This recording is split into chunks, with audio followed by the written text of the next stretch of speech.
اعوذ باللہ من الشیطان الرجیم بسم اللہ الرحمن الرحیم۔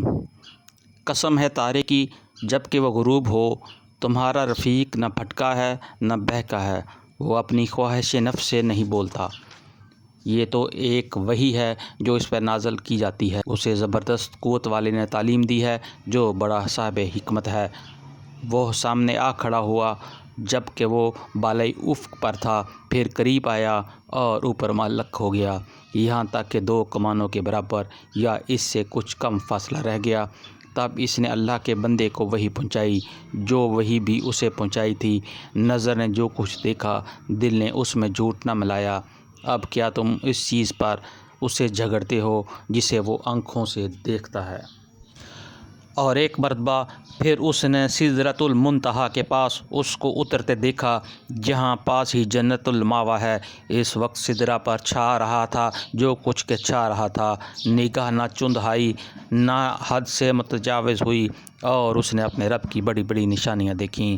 اب ذرا بتاؤ، تم نے کبھی اس لات اور اس عزیٰ اور تیسری ایک دیوی منات کی حقیقت پر کچھ غور بھی کیا ہے؟ کیا بیٹے تمہارے لیے ہیں اور بیٹیاں خدا کے لیے؟ یہ تو پھر بڑی دھاندلی کی تقسیم ہوئی، اور اصل یہ کچھ نہیں ہے مگر بس چند نام جو تم نے اور تمہارے باپ دادا نے رکھ لیے ہیں۔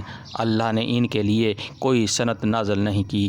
حقیقت یہ ہے کہ لوگ محض وہم و گمان کی پیروی کر رہے ہیں اور خواہشات نفس کے مرید بنے ہوئے ہیں، حالانکہ ان کے رب کی طرف سے ان کے پاس ہدایت آ چکی ہے۔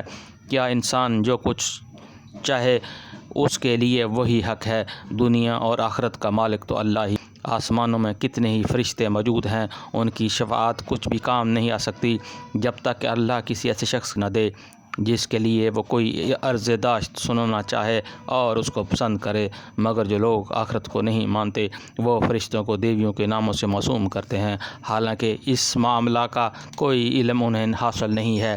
وہ محض گمان کی پیروی کر رہے ہیں، اور گمان حق کی جگہ کچھ بھی کام نہیں دے سکتا۔ پس نبی صلی اللہ علیہ وآلہ وسلم، جو شخص ہمارے ذکر سے منہ پھیرتا ہے اور دنیا کی زندگی کے سوا اسے کچھ مطلوب نہیں ہے، اسے اس کے حال پر چھوڑ دو۔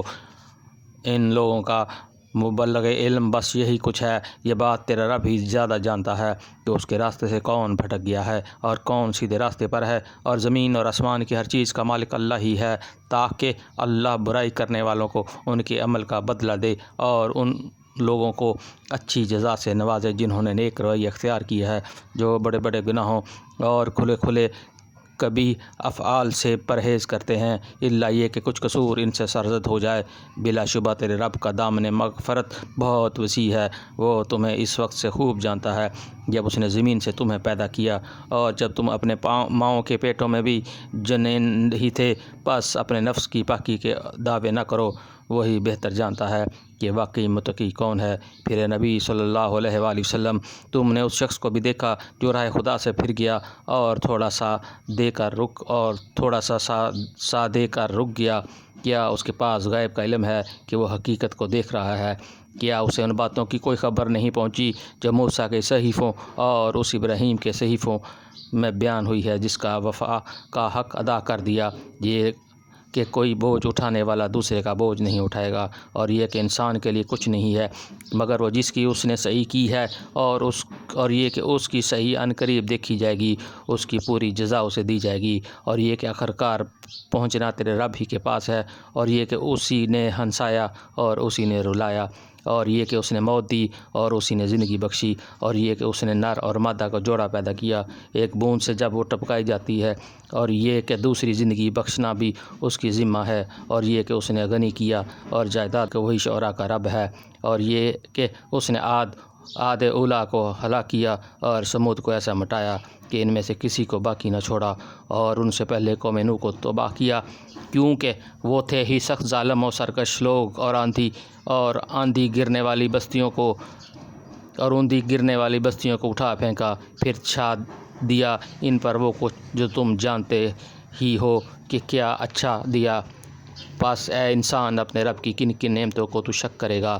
یہ ایک تنبیہ ہے، پہلے آئی ہوئی تنبیہات میں سے آنے والی گھڑی قریب آ لگی ہے، اللہ کے سوا کوئی اس کو ہٹانے والا نہیں۔ اب کیا یہی وہ باتیں ہیں جن پر تم اظہار تعجب کرتے ہو، ہنستے ہو اور روتے نہیں ہو، اور گا بجا کر انہیں ٹالتے ہو؟ جھک جاؤ اللہ کے آگے اور بندگی بجا لاؤ۔ صدق اللہ العظیم۔